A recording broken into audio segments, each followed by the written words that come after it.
gente, boa noite, né? O programa Interviews de volta. E de volta, nosso entrevistado de hoje, o governador Romeu Zema.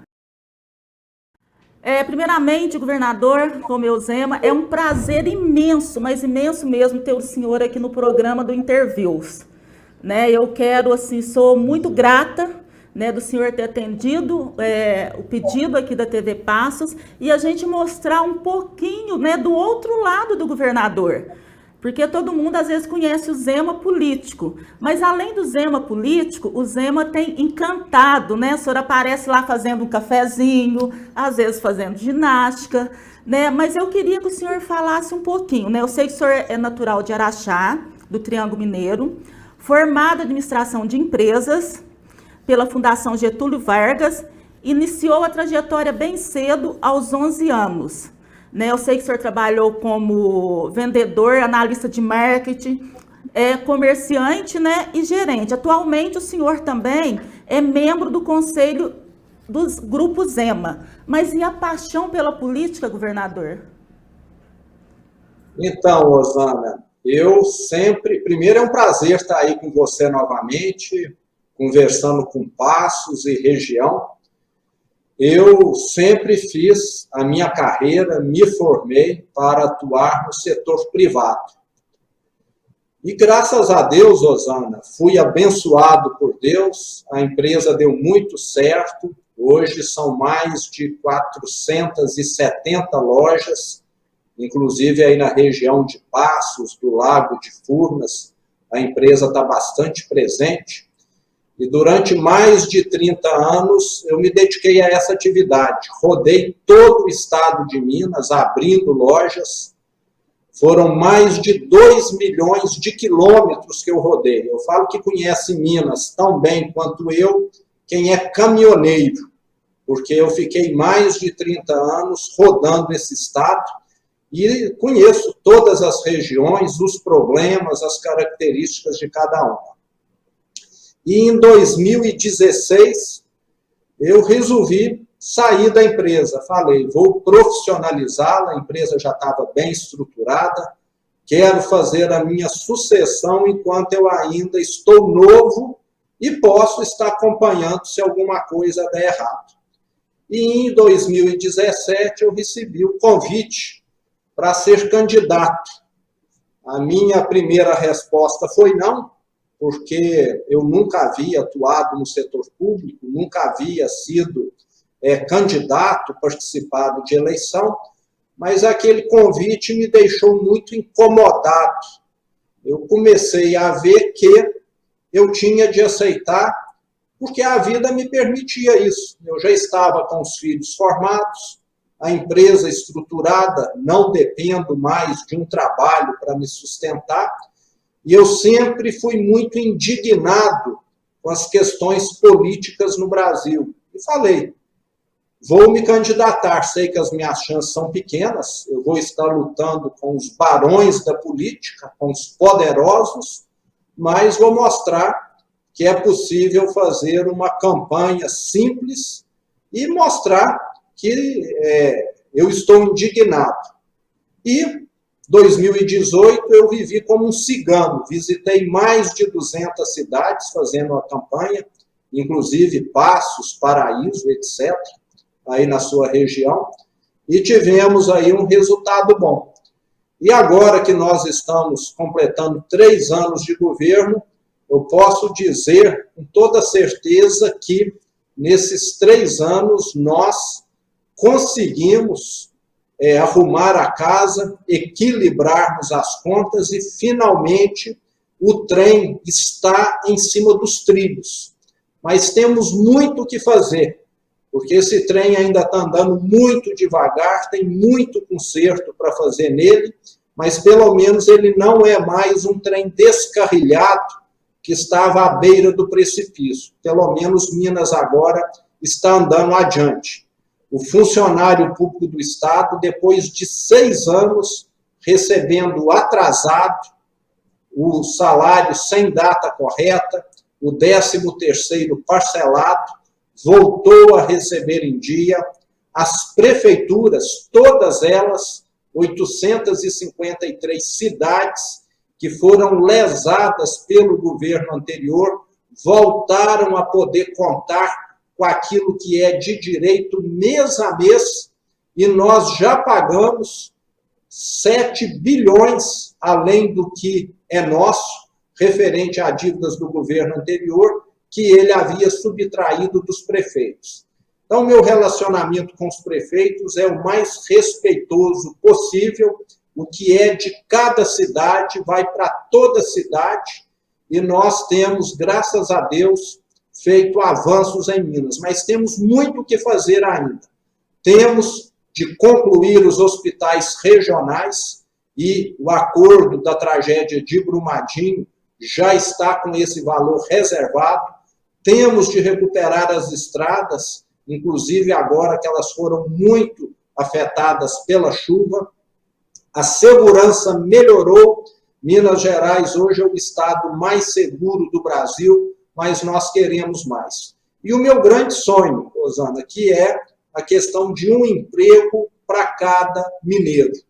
Nós temos batido recorde na atração de investimentos para Minas Gerais, atraindo grandes empresas como a Heineken, Mercado Livre, a Amazon, mas é preciso muito mais. O que eu quero é todo mineiro tendo a dignidade de ter um emprego e vivendo de maneira mais satisfatória. Estamos no caminho, mas, como eu falei, tem muito que ser feito ainda. O senhor vai conseguir, eu tenho certeza que o senhor vai. O senhor, né, abriu mão de morar na residência luxuosa, né, oficial do chefe do Estado, no Palácio das Mangabeiras, tinha mais ou menos 32 funcionários, né, se não me engano, seria isso. E o senhor preferiu alugar uma casa, né, eu acho que o senhor tem uma diarista que vai 2 vezes por semana, né? Por que o senhor abriu mão dessa regalia? Todo mundo pergunta, né? Mas por que o governador não quis morar, abriu mão dessa regalia?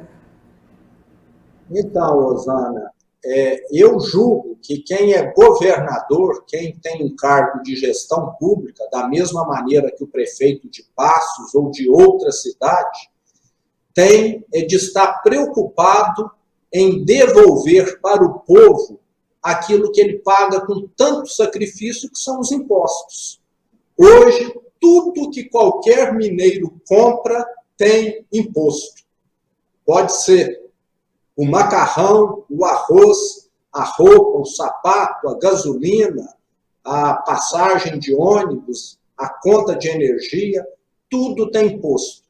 E eu ficar usando esse imposto, que muitas vezes é pago por pessoas muito humildes, que às vezes levam menos alimento do que gostariam para casa, para os seus filhos, para mim viver como rei, será que é certo? Eu tenho certeza que não.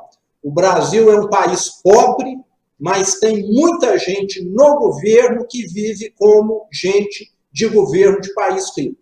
E nós temos de ajustar aqui o governo para essa realidade do Brasil. Enquanto nós tivermos gente desempregada, gente pobre, tem muito para todo lugar, todo governante deveria viver da maneira mais simples possível. Nem país rico, alguns absurdos, alguns excessos ocorrem, como aqui no Brasil, que a gente sempre vê cargos para parente, cargos para protegidos. Eu não tenho um parente no governo, eu não tenho um protegido aqui no governo, foi todo mundo selecionado. E eu quero mostrar que é possível sim, e nós estamos mostrando, porque eu vivo muito bem aqui, pagando meu aluguel, com essa diarista, e governador nenhum precisa de 32 empregadas. E se depender de mim, eu ainda quero aprovar uma lei que proíbe governador de morar em palácio e ter vida de rei. Governador foi eleito para servir o mineiro e não para ficar vivendo isolado, alienado, distante dos problemas. Na minha vida toda, eu sempre percorri o Estado para poder saber o que estava acontecendo. E como governador, eu continuo fazendo a mesma coisa. Talvez nunca em Minas nós tivemos um governador que esteja tão presente no interior. 80% dos mineiros vivem no interior do estado.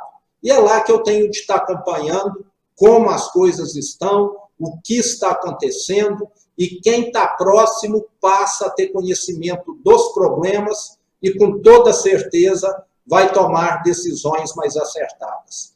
Então, se depender aqui das minhas decisões, essa era de Minas Gerais tratar governador como faraó, como se fosse um rei, vai ficar para trás definitivamente. O governador tem de trabalhar pelo mineiro e tem de gastar pouco. Né, governador, uma coisa também que tem assim cativado muitos mineiros é que o senhor faz questão de estar presente, né, como a tragédia que a gente teve aqui próximo, né, no Quênios aqui, que assim abalou todo mundo. O senhor fez questão de estar presente também ali, né? Sim, Osana. Eu falo que governador em Minas sempre se acostumou, ou tinha a prática, ou a cultura de viver dentro de um gabinete com ar-condicionado, tomando cafezinho e muitas vezes só cercado e escutando a turminha dos puxa-sacos. Eu vou para ver o que aconteceu, para conversar com os prefeitos, com os vereadores, com os representantes de classe, com os empresários, com a população em geral. Porque se você ficar alienado, distante, dentro de um palácio, você não sabe o que está passando no mundo real. Então, eu faço questão de ir para poder estar junto.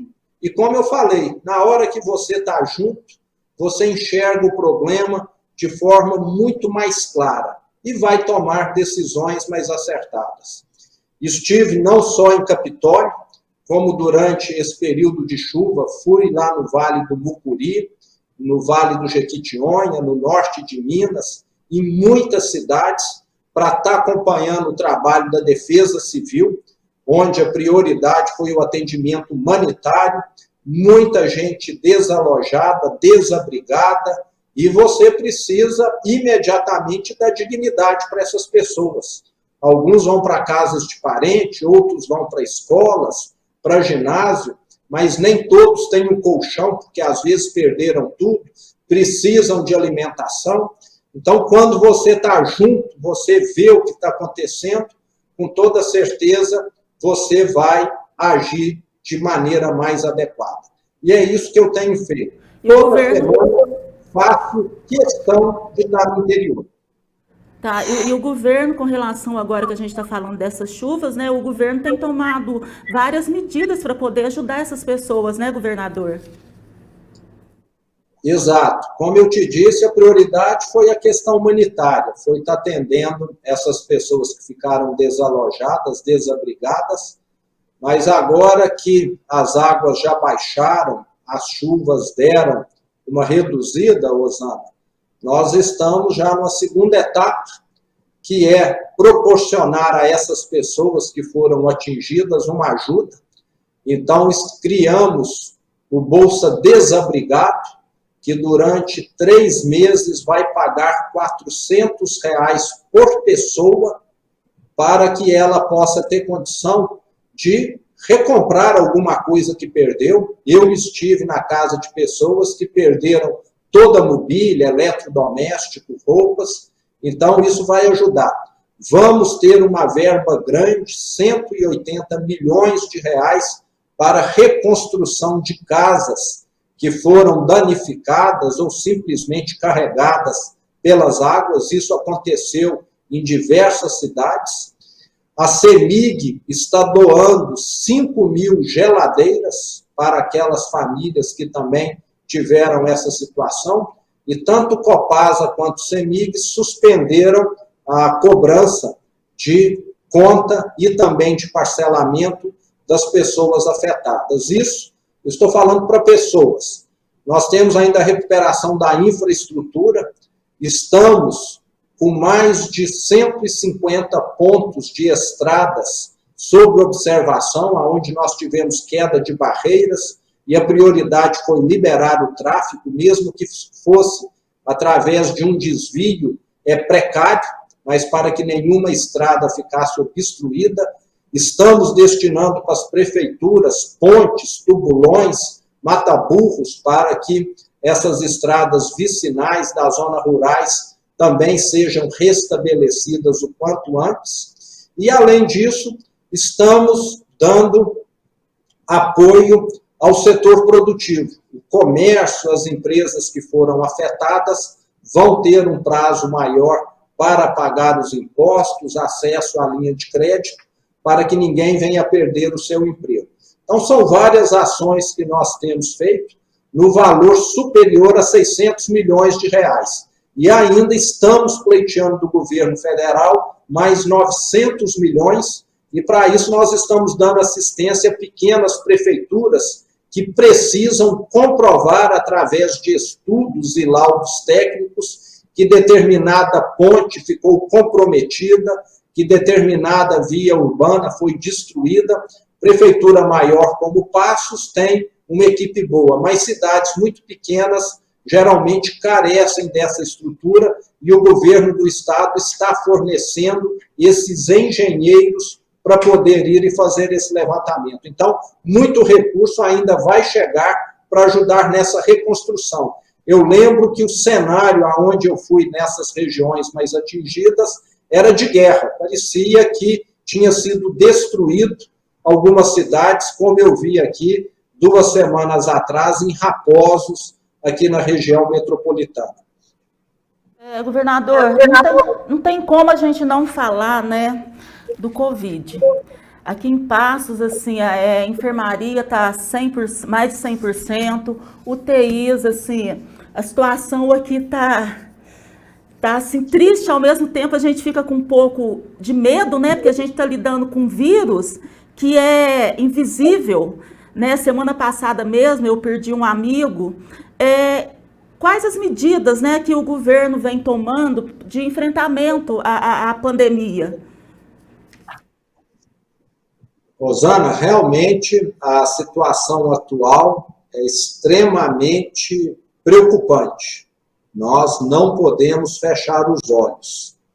O número de casos talvez esteja no seu momento de pico, né, dentro de Minas Gerais. Desde o início da pandemia, nós nunca tivemos uma semana com tantos casos como esses últimos 7 dias. Essa tendência deve perdurar por mais essa semana e começar a ter uma redução. Isso está de acordo com os números, os levantamentos que a Secretaria de Saúde tem feito e que segue geralmente uma tendência que já aconteceu em outros países, em outros locais aonde a Ômicron chegou. E eu quero aproveitar aqui, Rosana, para fazer um apelo. Hoje, nós temos em Minas Gerais mais de 2 milhões de mineiros que ainda não tomaram a dose de reforço.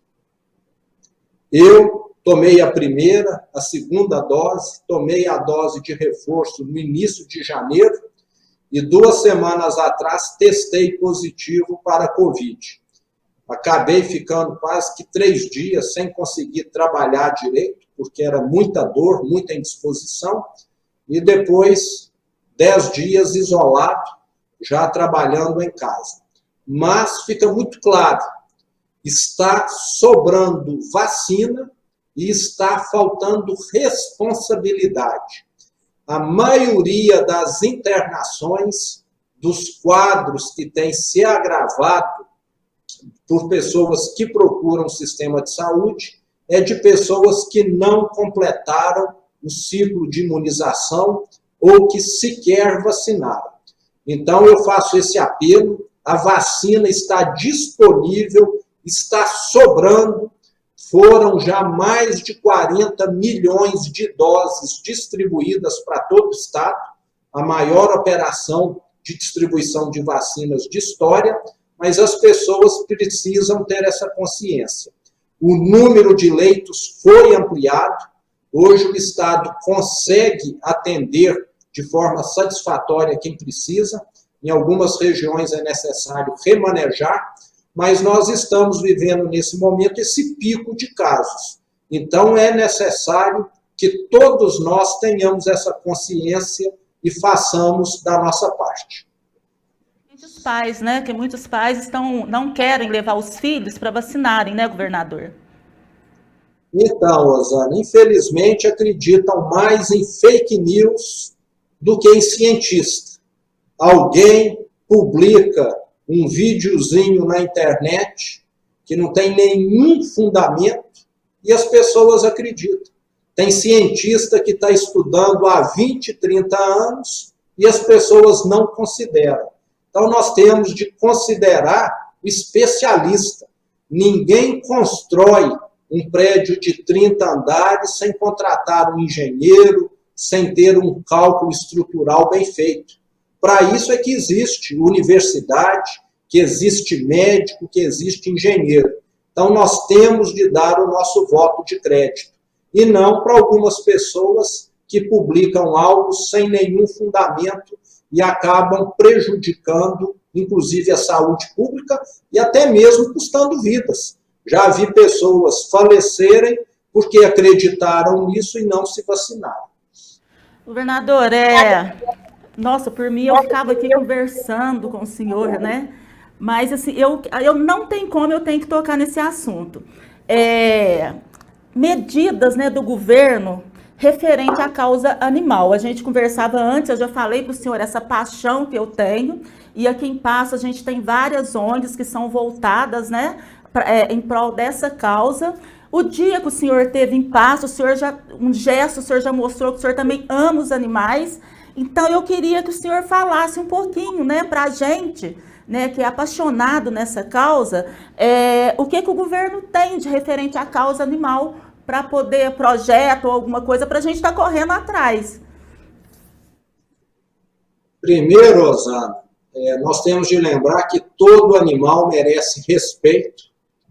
Em primeiro lugar, entra aí uma questão de conscientização da população.